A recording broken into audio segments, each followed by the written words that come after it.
Beloved, before all else, love God and your neighbor, for these are the chief commandments given to us. That is the opening line of the rule of St. Augustine, a rule that has been governing this house for over 900 years. Hello and welcome. My name is Father Ambros. I'm the guest master here at Stift Klosterneuburg. And today I invite you to come with me as we take a deeper look into the life of the monastery here in Klosterneuburg. Come, follow me.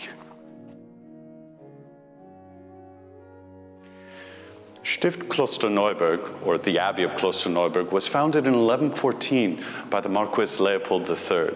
Saint Leopold and his wife Agnes lived here and established the church and the convent for the spiritual well-being of the people in the area. Saint Leopold and his wife are still buried here in this cloister, and we rely on their prayer and their help for our continued carrying on of the mission that they founded over 900 years ago. Perhaps you're asking yourself, what exactly is a canon? St. Augustine tells us in the opening chapter of his rule that we are to come together in this house, to live harmoniously, intent upon God, having one of mind and heart. Canons take care of not only this house and the spiritual upkeep of this house, but also of surrounding parishes. We have 24 parishes in and around Vienna and 2 foundations of this house, one in Bergen, Norway, and the other in New York in America. We are standing at the moment in this medieval chapter house. A chapter house is very important to the life of a community, and it's most fitting that your journey as a canon starts here in this room. A canon has a novitiate year and then 3 years of simple profession before he makes his solemn vows.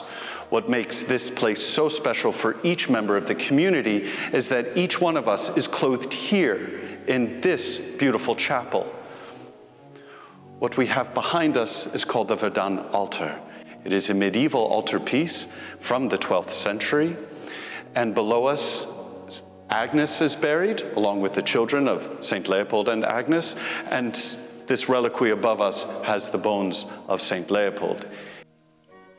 When you join here as a novice, your life begins at this point. You come in wearing civilian clothes, the abbot stands here, we recite prayers, and you receive your habit. The habit, which is what I'm wearing now, is a black cassock, a rochet, also a beretta, and there you also receive your new name. Each one of us who enters the house receives a Klostername, a religious name, signifying your new life, beginning here in this community, dedicated to the praise of God and the upkeep of one another.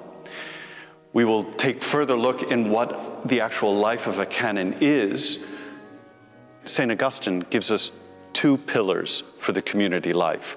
One is a common altar, and the other is a common table. We're standing now in what has to be one of the most beautiful churches here in Austria, of which I have the great privilege of being the parochial vicar, the Abbey Basilica of Klosterneuburg. Here we take care of the pastoral needs of the people here and around the Klosterneuburg, providing the sacraments.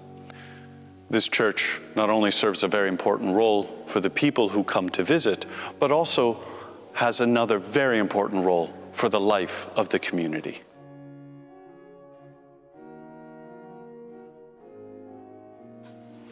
The other integral part that this church plays for the life of the community happens here, what we call the choir stalls.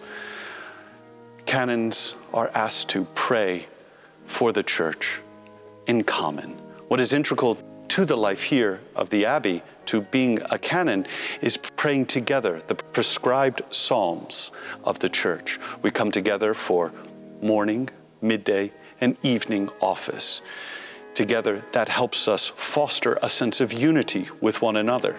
St. Augustine asks us to be of one of mind and of heart to give glory to God. That is done principally in this liturgical function, which is necessary and beautiful part of our life.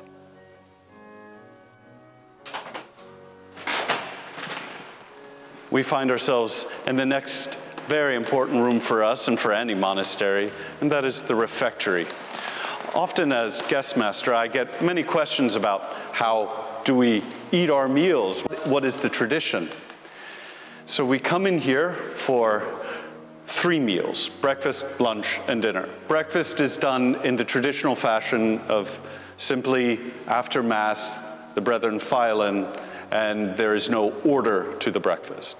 For lunch and for dinner, however, it's a little bit different. The first course is done in silence. As you can see up here is a lectern.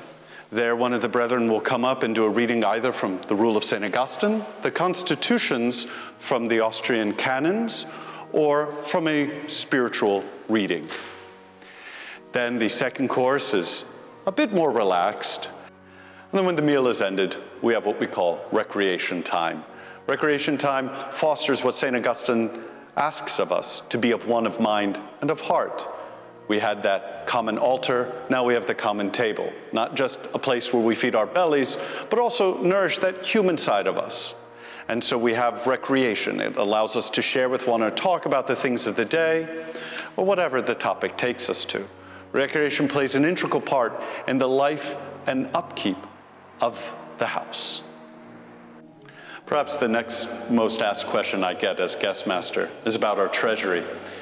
The Abbey's been around for 900 years, and we've collected a few things over the years. As canons, we also have the privilege to be custodians of a really impressive and wonderful collection of art and of important artifacts for not only us as a monastery, but also for Austria as a country. We are the custodians of what is called the Erzherzogshut, or the coronet of the Archduke of Austria. You are most welcome to come and take a visit here at the monastery. Please join us for liturgical celebrations, or visit the monastery or the museum itself. And please don't forget to come and also have a glass of wine with us at the Vinothek. We are, after all, Austria's oldest winery as well. Thank you for spending some time with me today, and I hope you have a better understanding of what it is to be a canon and what our life is like here at the Abbey of Klosterneuburg.